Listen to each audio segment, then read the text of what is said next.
नमस्कार, मेरी इसके चैनल वाले दोस्तों का प्यारा पुनीत सुपरस्टार और आजकल नल्ले बेरोजगार छपरी लोगों को ये लगता है कि अगर वो बड़े बड़े ब्रांड से कपड़े पहन लेंगे तो बड़ी बड़ी कोठी बंगले वाले लड़कियों को ये लगेगा अच्छा ठीक है, समझ गया कि ये भी कोई बड़े बड़े कोठी बंगले वाले लड़के, लेकिन असल में ये होते भिखारी ही हैं। हम मालूम है तेरे बाप को मत सिखा। अस्सलाम वालेकुम everyone, so my name is Sahil और आज हम रिएक्ट करने वाले हैं लॉर्ड पुनीत सुपरस्टार के ऊपर। जैसे कि आपने इंट्रो देख ही लिया था, उनका इंट्रो था, तो आज हम उनकी बिग बॉस जर्नी देखने वाले हैं। उनकी जर्नी तो बहुत शॉर्ट थी, लेकिन आज हम देखने वाले हैं कि उनकी एंट्री से लेकर उनकी इविक्शन होने के बाद क्या हुआ और क्या वो बिग बॉस के हाउस को री एंटर करेंगे। तो स्टार्टिंग से देखते हैं कि जब इनकी बिग बॉस OTT सीज़न 2 में एंट्री हुई थी, तो जब वो मोबाइल लेके ग्रीन जैकेट में रील्स बनाते हुए आ रहे थे, तो जब वो सलमान सर के बगल में आके खड़े हुए तो सलमान सर ने कहा कि हाँ मोबाइल बिल्कुल भी अलाउड नहीं है, तो स्टाफ ने उनसे मोबाइल ले लिया और उनका मूड भी थोड़ा सा अपसेट हो गया था, मैंने देखा था।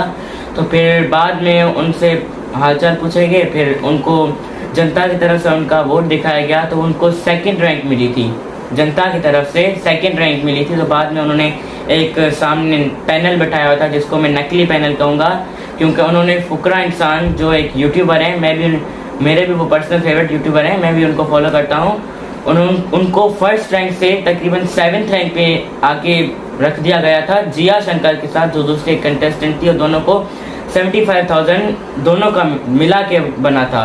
तो ऐसा ही कुछ पुनीत सुपरस्टार के साथ हुआ था कि उनको सेकंड रैंक से बिल्कुल 10th रैंक पे ला दिया गया था, क्योंकि इनका कंटेंट क्रिंज था। तो इनका कंटेंट बिल्कुल क्रिंज लग रहा था। और इधर पैनल में पुराने सीजन के विनर MC स्टैन भी बैठे थे, जो कि एक बहुत अच्छे रैपर हैं, बट वो बहुत अब्यूजिंग लैंग्वेज यूज़ करते हैं, तो इसीलिए पुनीत सुपरस्टार ने भी उनको पहले रोस्ट किया था, लेकिन बाद में उनके वो सॉर्ट आउट हो गया था। तो उधर भी MC स्टैन ने उनको कहा था कि MC स्टैन को पुनीत सुपरस्टार का कंटेंट बिल्कुल क्रिंज लगा था। उधर तो वो कुछ नहीं बोल पाए, क्योंकि उधर वो थोड़ा नर्वस थे, सलमान खान के साथ खड़े थे, क्योंकि वो बहुत बड़े एक्टर है ना, तो इसीलिए उनके सामने तो वो बिल्कुल नर्वस हो ही रहे थे। तो उनके बाद पैनल ने जब उनको 20,000 BB करेंसी दे दी, तो बिल्कुल वो मतलब शॉक हुए थे कि उनको डायरेक्ट सेकंड रैंक से मतलब 10th रैंक कैसे मिल गई। तो उनके बाद उनकी एंट्री बिग बॉस हाउस में करवा दी जाती है। जब जैसे ही वो एंटर होते हैं, तो सबसे पहले तो वो मिलते हैं फुकरा इंसान से, AK अभिषेक मल्हान, जो मेरे फेवरेट यूट्यूबर हैं, मैं जैसे आपको पहले बताया था। तो उनके साथ मिलते ही अभिषेक मल्हान ने इनको पहले पहचाना हुआ था ना कि उनके भाई ट्रिगर्ड इंसान ने रोस्ट वीडियो बनाई हुई थी, और ट्रिगर्ड इंसान के चैनल पर उन्होंने टी विद ट्रिगर्ड एक शो स्टार्ट किया था, वहाँ पे भी उन्होंने एक एपिसोड बनाया था उनके साथ। तो वो तो पहले अच्छी तरह जानते थे, तो उन्होंने उसका वेलकम किया। तो फिर वो दूसरे कंटेस्टेंट से मिले, लेकिन उनके पास 20,000 BB करेंसी थी, लेकिन नहीं मिला, क्योंकि उनके पास 20,000 BB करेंसी थी और दूसरों के पास तकरीबन 75,000 1 लाख के करीब वो थी। साइरस जो एक पॉडकास्ट करते हैं, मेरे जितना देखा उधर बिग बॉस में इनको देखा था, पहले तो मैंने कभी किसी को नहीं देखा था, जो दूसरे कंटेस्टेंट ने मैंने किसी को नहीं देखा सिवाय लॉर्ड पुनीत के और फुकरा इंसान के, यही दोनों फेमस थे पूरे बिग बॉस में। दूसरे यूट्यूबर्स की मैंने वीडियो देखी, तो वो भी कह रहा था कि इन दोनों के अलावा कोई फेमस वो कंटेस्टेंट लेके आते ना, कि हमको रिसर्च करने में भी थोड़ा आसानी होती, कि जैसे हम कंटेंट वगैरह बनाते हैं, रोस्ट वीडियो बनाते हैं बिग बॉस वालों पे, तो हमको रिसर्च करने में आसानी होती, लेकिन नहीं, इनको तो मतलब वो कंटेस्टेंट चाहिए होते हैं जिनका करियर बिल्कुल तबाह हो चुका है और उनको करियर को फिर से रिवाइव करना होता है। और इन कंटेस्टेंट में एक कंटेस्टेंट थी पूजा भट्ट करके, जो आलिया भट्ट की बड़ी बहन है, और इनको नंबर फर्स्ट दी हुई थी। वो ऑडिशन की रैंक, मतलब वो ऑडियंस की रैंक नहीं थी, वो जो नकली पैनल बैठाया था उनकी तरफ से फर्स्ट रैंक मिली थी। उनको तकरीबन 1.5 लाख BB करेंसी मिली थी, और जब वो भी घर में एंटर हुए तो अभिषेक मल्हान ने उनका भी अच्छी तरह से स्वागत किया, और उनको 1,30,000 का एक बेड मिला था। मतलब इतने महंगे उधर बेड थे, तो लॉर्ड पुनीत जी को उधर कोई बेड नहीं मिला। तो उसके बाद उनकी एंट्री वगैरह हुई, सबसे मिले, सब चीज़ हो गई।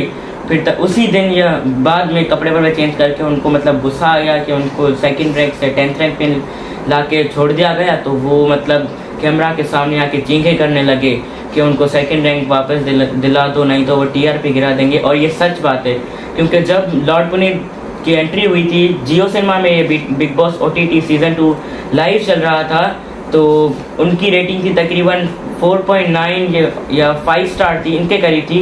तो जब उन्होंने लीव किया, एविक्शन हो गई उनकी, जब उनको एलिमिनेट कर दिया फर्स्ट डे पे, वो भी मैं आपको बाद में बताऊंगा कि क्यों एलिमिनेट कर दिया गया था उनको। जब उनकी एलिमिनेशन हो गई उसके बाद जियो सिनेमा की जो स्टॉक्स थे वो बिल्कुल गिर गए। 4.9 या 4.5 थे पहले, फिर 2.9 हो गए। तो उस पर बहुत सारे इंस्टाग्राम पे ट्वीट्स भी चल रहे थे कि लॉर्ड पुनीत जी की वजह से ही टीआरपी गिरी है, और वो सच कह रहे थे। तो सारा दिन उन्होंने रात को ना, एक रात को सुबह तक, मतलब सब सो रहे थे, तो रात को सोने से पहले उनकी आदत होती है, मैंने वीडियोस देखी थी उनकी पहले, तो वो टूथपेस्ट लगा रहे थे। तो उन्होंने 2 टूथपेस्ट की बोतल एक साथ ही लगा के बिल्कुल खाली कर दी।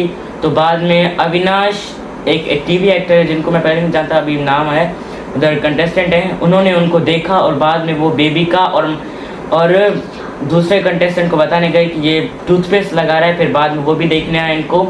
उसके बाद फिर उन्होंने हैंड वॉश भी अपने सर पे लगा जाए, क्यों कह रहे थे कि उनकी आदत है।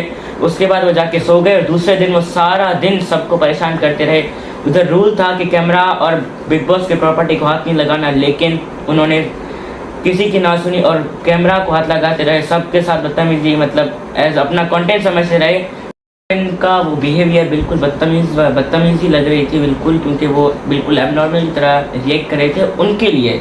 लेकिन हमें तो पता था ना, ये तो उनका कंटेंट था, और उनको भी बोला गया था कि आपको आप जैसा है वैसा ही अपना कंटेंट दिखाते रहिएगा। फिर बाद में उसकी वजह से उनको निकाल दिया गया, और बाद में ये सारे घर में चिल्लाते रहे कि आग लगा दी, पुलिस सुबह से आने आग लगा दी, ये सारा करके सारे घर वालों को परेशान कर दिया। और ये बार बार बोल रहे थे कि मैं तुम सबकी टीआरपी गिरा दूंगा, मेरी वजह से तुम्हारी टीआरपी बढ़ रही है, और जो सच था। और ये बोल रहे थे कि पूरे हिंदुस्तान के कोनों में मेरी आवाज़ जाएगी, और मैं सबको अपील करूँगा कि बिग बॉस OTT कोई ना देखे।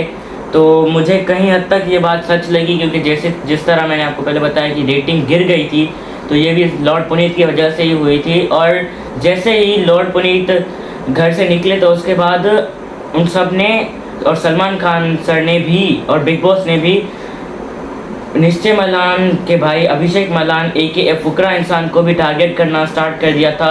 और जैसे उनके बाद बेबिका और फुकरा इंसान की भी लड़ाई हुई थी, जिसमें दोनों की मतलब बहुत वो हुई थी, लड़ाई बहुत बढ़ गई थी।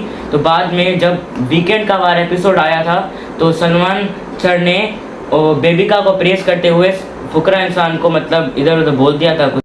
लॉर्ड पुनीत सुपरस्टार की विक्शन के बाद हुआ था, और इनकी विक्शन के बहुत 3 कारण थे कि उनको बाहर निकाल दिया क्यों। एक कि वो सारा दिन चीखते चिल्लाते रहे कि इसे आप मेरी आखिरी चेतावनी समझें। इसके बाद भी अगर आप ये सब दोहराते हैं तो आप सीधे सीधे इस घर से निष्कासित हो जाएंगे। कोई बात नहीं, निकाल दे, मैं निकल लेते अभी निकालने में तो अभी जा रहा हूँ भाई। मैं किसी धमकी से नहीं डरता, निकालना है जब मर्जी निकाल ले, अभी निकलूँ बाहर, गेट खोलो अभी निकलता हूँ। तो मेरा सामान अभी जाता हूँ मैं, और रखना है रखो, नहीं तो बाहर की पट्टी में जाओ। मेरे लाखों पब्लिक मुझे प्यार करती है, 50 लाख लोग प्यार करते हैं मुझे। मैं किसी का हाथ पैर नहीं जोड़ने वाला। अगर तुम्हें लग रहा है मैं गलत हूँ तो भाई निकालो ना बाहर। भाई मुझे ना मिले स्टेज, भाई हमारे सोशल मीडिया के किंग कहलाते इससे बड़े बड़े शो मेरा बाहर इंतजार कर रहे हैं। करोड़ों में खेलूंगा मैं भाई, करोड़ों में। तुम्हें रखना है रखो, नहीं रखना मत रखो। टीआरपी तुम लोगों को मिल रही है, मुझे नहीं मिल रही है। ये तक भी कहा था कि बिग बॉस वालों की तरफ से ट्विटर और इंस्टाग्राम पे उनको मैसेज आ चुका है कि वो विनर बन चुके हैं, उनको ट्रॉफी दी जाए, तो उनका किसी और से मतलब नहीं है, वो घर से निकल जाएं और किसी और को डिस्टर्ब भी ना करें। और पूरे घर की फाड़ के रखी थी उसने। Whatever it was, हम सब परेशान थे उस एक बंदे से। और दूसरा कि वो वॉशरूम में पॉटी करके आ गए थे और उन्होंने वो साफ भी नहीं किया था, और सबको कह रहे थे कि मैंने नहीं किया, हालांकि उन्होंने किया था, जो वो एक्सेप्ट नहीं कर रहे थे, लेकिन सबको पता था यही करके आए थे। और तीसरा कि उन्होंने अपने ऊपर डेंजरस चीज़ें डाली थी, फिनाइल हो गया, हैंड वॉश हो गया, और कोलगेट ये भी डाला था। और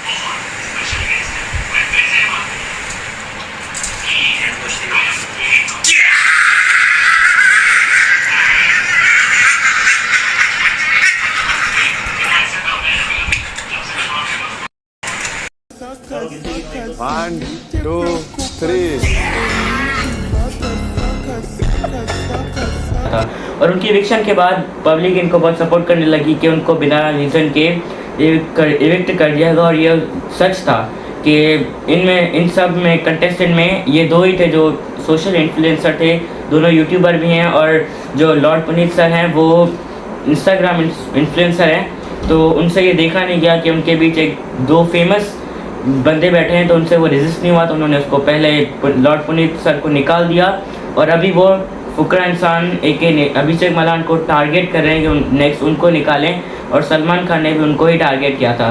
तो बहरहाल यही बातें छोड़ते हैं, पुलिस सुपरस्टार की तरफ बढ़ते हैं। तो उनके निकलने के बाद उन्होंने MC स्टैन को रोस्ट करते हुए एक लाइव की थी, और जिसमें उन्होंने अपना ब्रांड लॉन्च करने की बात की थी, और उन्होंने एक अपनी मर्च बनवाई थी, टी-शर्ट बनवाई थी, जिस पर लिखा हुआ था MC क्रिंज, क्योंकि MC स्टैन ने उनके कंटेंट को क्रिंज बोला था। ये देखिए दोस्तों, MC क्रिंज, ये देखिए मेरे दोस्तों, मान लो इतने चांटे मारूंगा, मार के टार निकली कर दूंगा। तो दोस्तों अगर काफ़ी हद तक मुझे लग रहा है कि वो बिग बॉस के हाउस में रीएंटर भी करेंगे। मैं बताता हूँ मुझे ऐसा क्यों लग रहा है, क्योंकि वो जो लाइव थी जिसमें उन्होंने अपनी ब्रांड को लॉन्च करने के लिए अपनी टी-शर्ट दिखाई थी, उसके वो कमेंट सेक्शन में एक बंदा था, उसका मैं नाम भूल गया, जो लॉर्ड पुनीत का मैनेजर था। उन्होंने खुद बताया था कि उनको कोई काम वगैरह हो, किसी को रोज़ वीडियो बनानी, तो वो उस पर कॉन्टेक्ट करें, नंबर भी दिया था उनके इंस्टाग्राम अकाउंट पे, तो मैं भूल गया वो कौन थे, विकी नाम से वो था उनका मैनेजर। तो उन्होंने